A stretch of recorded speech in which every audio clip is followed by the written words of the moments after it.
Hare Hare, Hare Krishna.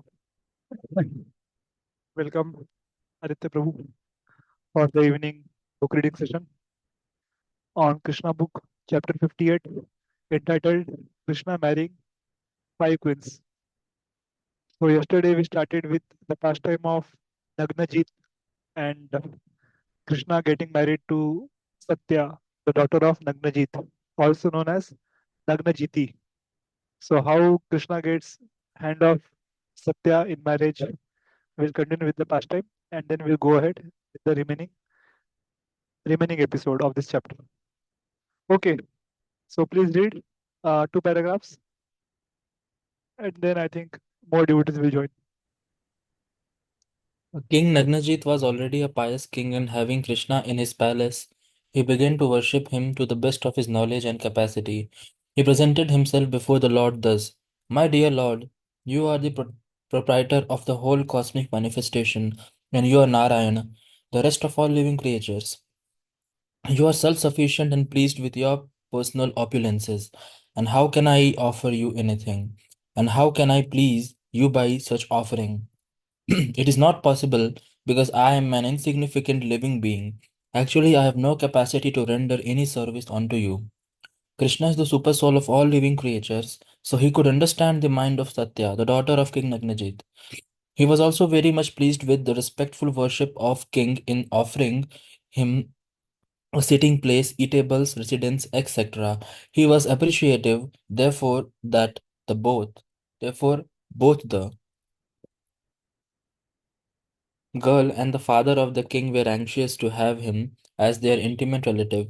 He began to smile and in great voice said, My dear king, Nagnajit, you know very well that anyone in the princely order who is regular in his position will never ask anything from anyone, however exalted he may be. Such requests by a Kshatriya king from another person have been deliberately forbidden by the learned Vedic followers. If a Kshatriya breaks his regulation, his action is condemned by learned scholars. But in spite of this rigid regulative principle, I am asking you for the hand of your beautiful daughter, just to establish a relationship in return for your great reception of me. You may also be pleased to be informed that in our family tradition, there's no scope for offering anything in exchange for accepting your daughter. We cannot pay any price which you may impose for delivering her. In other words, Krishna wanted the hand of Satya from the king without fulfilling the condition of defeating the seven bulls. Yes, so Krishna did not want to show his opulences. Like Krishna has six opulences. One of the six opulences, strength. He had strength to defeat all the seven bulls, but he wanted to hide his opulence. So that's why he was telling that you can give me your daughter directly without fulfilling the condition. Now let's see what happens. So I will read and then we'll discuss. After hearing the statement of Lord Krishna, King Nagnajit said, My dear Lord, you are the reservoir of all pleasure, all opulences, and all qualities. The goddess of fortune, Lakshmiji, always lives on your chest. Under these circumstances, who can be a better husband for my daughter? Both myself and my daughter have always prayed for this opportunity. You are the chief of the Yadu dynasty.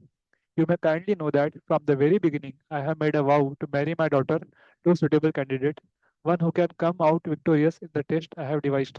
I have imposed this test just to understand the prowess and position of my intended son in law. You are Lord Krishna and you are the chief of all the heroes. I am sure you shall be able to bring these seven bulls under control without any difficulty. Until now, they have never been subdued by any prince.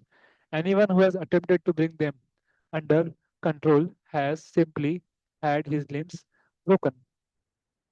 King Nagnajit continued his request. Krishna, if you will kindly bridle the seven bulls and bring them under control, then undoubtedly you will be selected as the desired husband of my daughter Satya.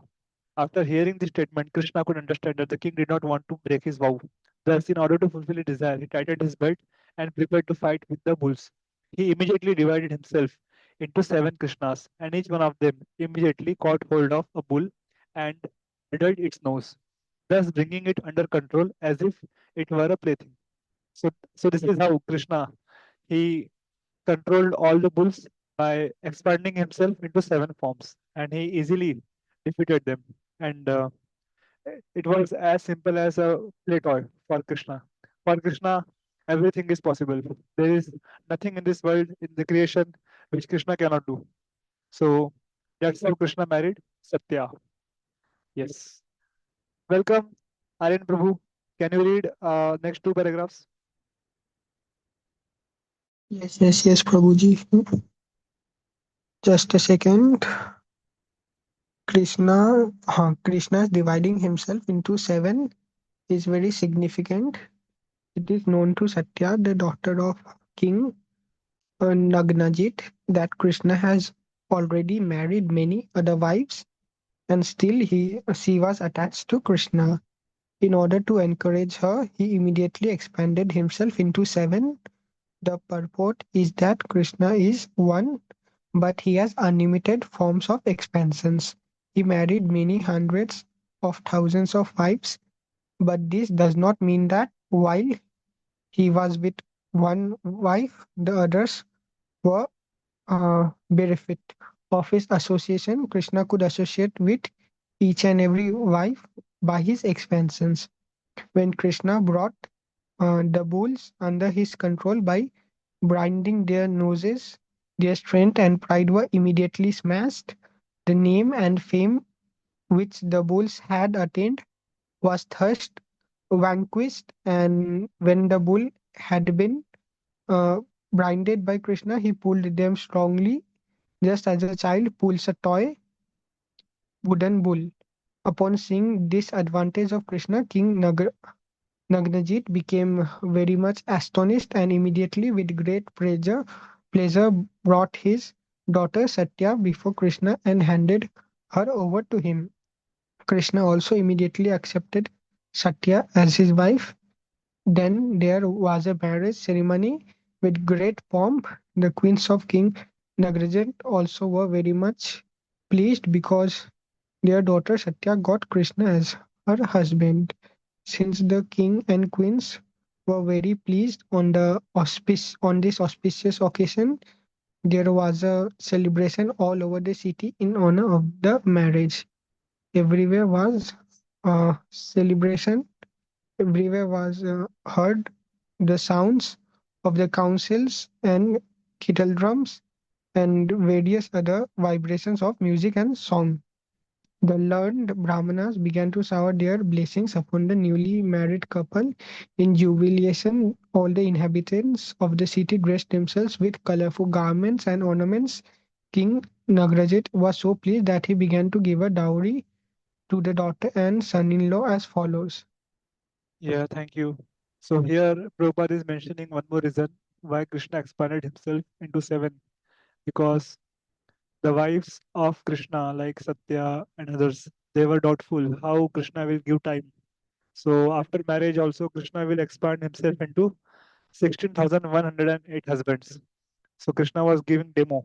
If I can expand myself into seven, I can also expand myself into as many wives are there in the palaces of Dwarka. And so this is how Krishna cleared all the doubts which were there in the hearts of the queens of Dwarika. And here it is mentioned that the queens of King Nagnajit were also very much happy that their daughter got married to Krishna. And there was great pomp and celebration in the city. And finally, they gave huge dowry to Krishna after marriage as follows. Yeah, Saurabh Prabhu, can you read next two paragraphs?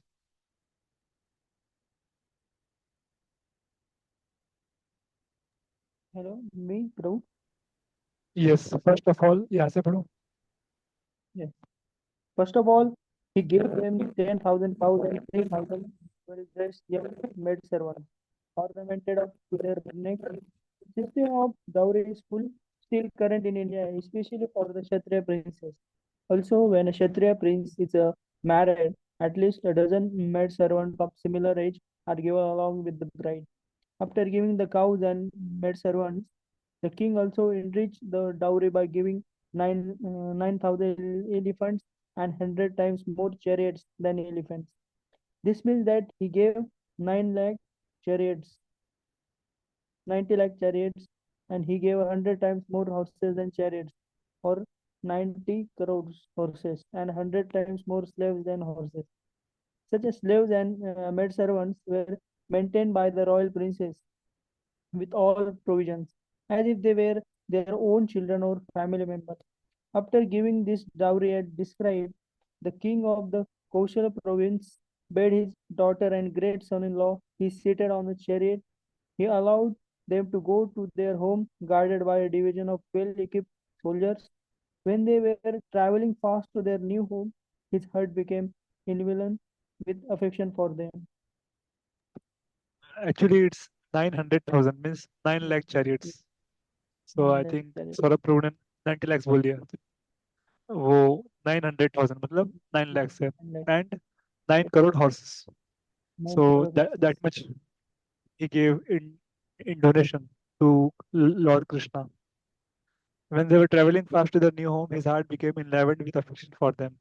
In this way, Krishna got married to one more queen, Satya. Okay, next paragraph. Yes, Aditya Prabhu, you can read next two paragraphs, and then Aryan Prabhu can read. Yes, before the marriage of Satya and Krishna, there has been many competitive engagements with the bulls of King Nagnajit and many other princes of the Yadu dynasty and of other dynasties as well had tried to win the hand of Satya. When the frustrated princes of the other dynasties heard that Krishna was successful in getting the hand of Satya by subduing the bulls, naturally they became envious. While Krishna was traveling to Dwarka, all the frustrated and defeated princes encircled him and began to shower their arrows on the bridal party. When they attacked Krishna's party and threw arrows, their incensed torrents of rain, Arjuna, the best friend of Krishna, took charge of the challenge and he alone drove them off very easily to please his great friend Krishna. On the occasion of his marriage, he immediately took up his bow of the name Gandiva and chased away all the princes. Exactly as a lion drives away all other small animals simply by chasing them, Arjuna drove away all the princes without telling even one of them. After this, the chief of the Yadu dynasty, Lord Krishna, along with his newly married wife and a huge dowry, entered the city of Dwarka with great pomp. Krishna then lived there with his wife very peacefully. Krishna Yes, had another aunt, his father's thank you. sister, whose name was Shrutakarni. Th- yeah, thank you. It's so here it is mentioned that how the enemies of Krishna they attacked Krishna because they were envious. Nagnajit daughter got married to Krishna, and finally Arjuna, Krishna's best friend, he drove them away, just like lion drove away small animals without killing them. So Arjuna, without killing anybody, drove everyone away. And in this way, Krishna entered Dwarika, and there he lived peacefully with all the queens. Thank you. Next, uh, Aditya Prabhu can read. You can read two paragraphs. Krishna had another aunt, his father's sister, whose name was Shrutakirti, and who was married and lived in the Kekaya province. She had a daughter whose name was Bhadra. Bhadra also wanted to marry Krishna, and her brother handed her over to him unconditionally. Krishna also accepted her as his bona fide wife. Thereafter, Krishna married a daughter of the king of the Madras province, and her name was Lakshmana. Lakshmana had all good qualities.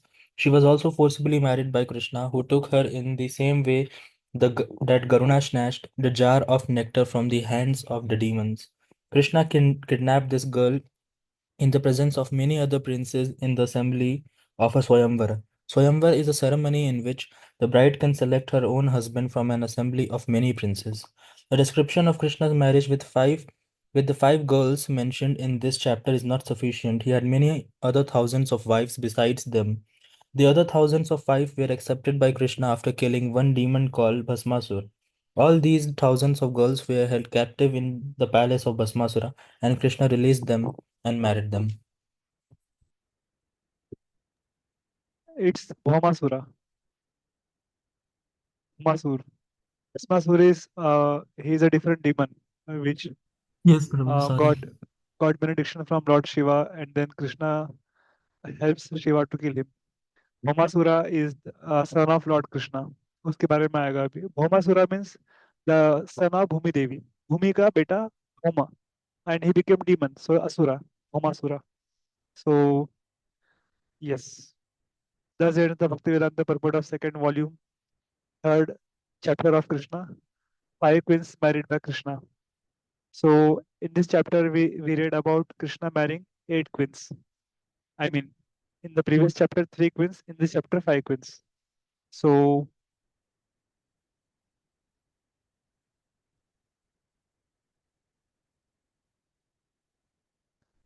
yes. So Rukmani, then Jamvati, Satyabhama.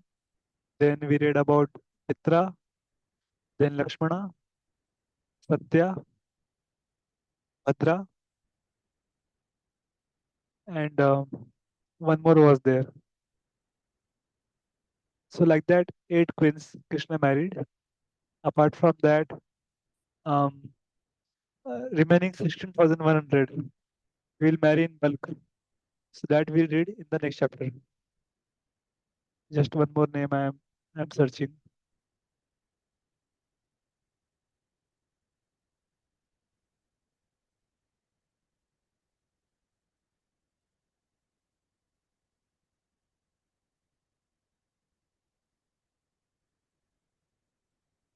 Yeah, Kalindi. Kalindi, correct. So like that, eight queens name is mentioned, and remaining 16,100 will be mentioned in the next chapter. Okay. We have 10 minutes more, so we'll start and then we'll end. So the chapter is entitled Deliverers of the Demon, Bhaumasura. The story of Bhaumasura, how he kidnapped and made captive 16,000 princes by collecting them from the palaces of various kings, and how he was killed by Krishna, Supreme Lord of Wonderful Character, is all described by Shukdev Goswami to King Parikshit in Srimad Bhagavatam. Generally, the demons are always against the demigods. This demon, Bhaumasura, having become very powerful, took by force the umbrella from the throne of the demigod Varuna. He also took the earrings of Aditi, the mother of the demigods. He conquered a portion of heavenly Mount Meru and occupied the portion which was known as Mani Parvat. The king of heavenly planets Indra therefore came to Dwarka to complain about Bhaumasura before Lord Krishna. Yes. Sarada Prabhu can read. Yes, Prabhuji. Hearing the Hearing complaint, Indra, the king of heaven, Lord Krishna, accompanied by his wife Satyabhama, immediately started for the abode of Bhaumasura. Both of them rode on the back of Garuda, who flew them to Pragyajyotispura, Pragyajyotispura, the capital city of Bhaumasura. It was not a very easy task to enter into the city of Pragyajyotispura because it was a very well fortified. First of all, there were four formidable forts guarding the four directions of the city, and it was well protected on all sides by formidable military strength. The next boundary was a water canal all around the city, and in addition, the whole city was surrounded with electric wires. The next fortification was of anila, a gaseous substance. After this, there was network of barbed wiring constructed by a demon of the name Mura. It appeared that the city was well protected even in the terms of today's scientific advancements. Yes, thank you. So this is Pragjyotishpur, where Bhaumasura was residing. It was the headquarter of Bhaumasur. And the description is given how 10,000 and more years before, how the technology was very advanced among the demons, and they could uh, secure their fort with such powerful protection. So it's mentioned here. Although they were uh, technologically very advanced, but they had problem with the character. So that's the main thing. So without good character, nothing will save us in the time of danger. If we have good character, then we are safe and protected. Yes. Aryan Prabhu can read. Yes, when Krishna arrived, he blocked all the force of pieces by the strokes of his club, and his military strength scattered here and there by the constant onslaught of the arrows of Krishna. With, the, with his celebrated Sudarsana Chakra, he counteracted the electrified boundary. The channels of water and the gaseous boundary were made null and void, and he cut to pieces the electrified networks fabricated by the demon Mura. By the vibration of his counsel, he not only broke the hearts of great fighters, but also the fighting machines which were there. Similarly, the walls around the city were broken by his invincible club. The vibration of his counsel sounded like the thunderbolt at the time of the dissolution of the whole cosmic situation. The demon Mura heard the vibration of the council, awakened from the sleep, and personally came out to see what has happened. And he had 5 heads and had long been living in within the water. The Mura demon was as brilliant as the sun at the time of dissolution of the cosmic manifestation, and his temper was like blazing fire. The effulgence of his body was so dazzling that it was difficult to see him with open eyes. When he came out, he first at all took out his trident and began to rush like supreme personality of Godhead. The onslaught of the demon Mura was like big snake attacking Garuna. His angry mood was very severe, and he apparently ready to devour the three worlds. First of all, he attacked the carrier of Krishna Garuna by wrestling his trident, and he began to vibrate sounds through his 5 faces like the roaring of a lion. The roaring produced by the vibration of his mouth spread all over the atmosphere until it extended not only all over the world but also into the outer space, up and down and out to the 10 directions. In this way, the sound was rumbling through the whole universe. Thank you. So Murari, Krishna's name is Murari. Ari means enemy, and here Mura demon is mentioned. So enemy of Mura demon is Murari, right? Krishna's very famous name. So that's how he killed Mura demon, and he got the name Murari. And Mura demon was very powerful, and he when he saw Krishna, he wanted to kill him, and he was ready to devour all the three worlds.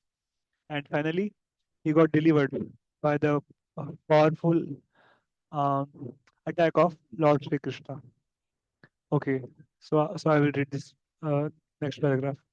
Lord Krishna saw that the trident of the Mura demon was gradually rushing toward his carrier Garuda. Immediately, by a trick of his hand, he took the 2 arrows and threw them toward the trident, cutting it into 2 pieces. Simultaneously using many arrows, he pierced the mouth of the demon Mura. When he saw himself outmaneuvered by the Supreme Personality of Godhead, the Mura demon immediately began to strike him in great anger with his club. But Lord Krishna, with his own club, broke the club of Mura to pieces before it could reach him. The demon, bereft of his weapon, tried to attack Krishna with his strong arms, but by the aid of his Sudarshan Chakra, Krishna immediately separated the demon's 5 heads from his body. The demon then fell into the water, just as the peak of mountain, peak of a mountain falls into the ocean after being struck by the thunderbolt of Indra. Each demon Mura had 7 sons named Tamra, Antariksha, Shravana, Vibhavasu, Vasu, Napaswan, and Aruna. All of them became puffed up and vengeful because of the death of their father. And in order to retaliate, they prepared in great anger to fight with Krishna. They equipped themselves with necessary weapons and situated Pitha, another demon, to act as commander in the battle. By the order of Bhaumasura, all of them combinedly attacked Krishna. So all the demon and demonic family names are mentioned here. How they attacked Krishna together. Okay, we have we don't have much time, so we'll just read for 5 more minutes because we started late. So we have to complete 2 more paragraphs. Yes, Aditya Prabhu, you can read 2 paragraphs and then we stop for today. When they came before Lord Krishna, they began to shower him with many kinds of weapons like swords, clubs, lances, arrows, and tridents. But they did not know that the strength of the Supreme Personality of Godhead is unlimited and invincible.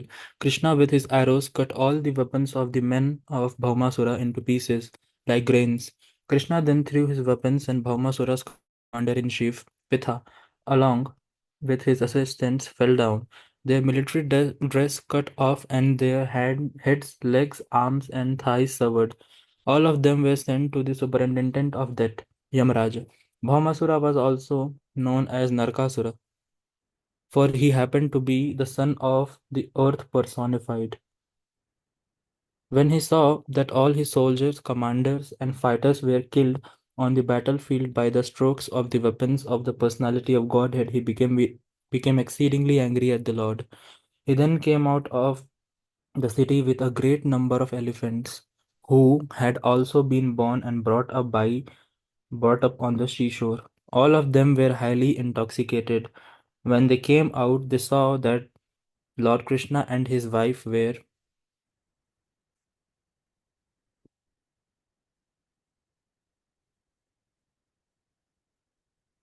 beautifully situated high in the outer space, just like a blackish cloud about the sun, glittering with the light of electricity.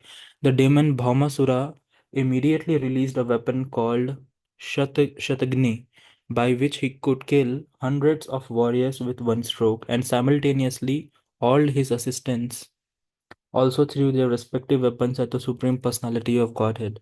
Lord Krishna began to counteract all these weapons by releasing his feathered arrows. The result of this fight was that all the soldiers and commanders of Bhaumasura fell to the ground, their arms, legs, and heads separated from their trunks, and all their horses and elephants also fell with them. In this way, all the weapons released by Bhaumasura were cut into pieces by the reaction of the Lord's arrows. Yes. So Krishna, he defeated all his armies and he also killed his horses. He also killed the driver of Homasura. And tomorrow we'll discuss how Krishna delivers Bhaumasura. उसका भी लंबा past time है. Basically, Satyabhama is incarnation of Bhumi Devi. And when Satyabhama will say 3 times, kill this demon, kill him, then Krishna will kill Bhaumasura. So that's why Krishna also brings Satyabhama with her. तो वो उसके बारे में कल हम लोग पढ़ेंगे. And wish you all very happy Krishna conscious New Year. And आप लोगों ने न्यू ईयर रेजोल्यूशन ले लिया होगा. नहीं लिया है तो आज ले सकते हैं. Please take your resolution for new year. और आप जो भी रेजोल्यूशन लोगे यू कैन मैसेज मी. और मैं जो कुछ रेजोल्यूशन लूंगा will message you tomorrow morning.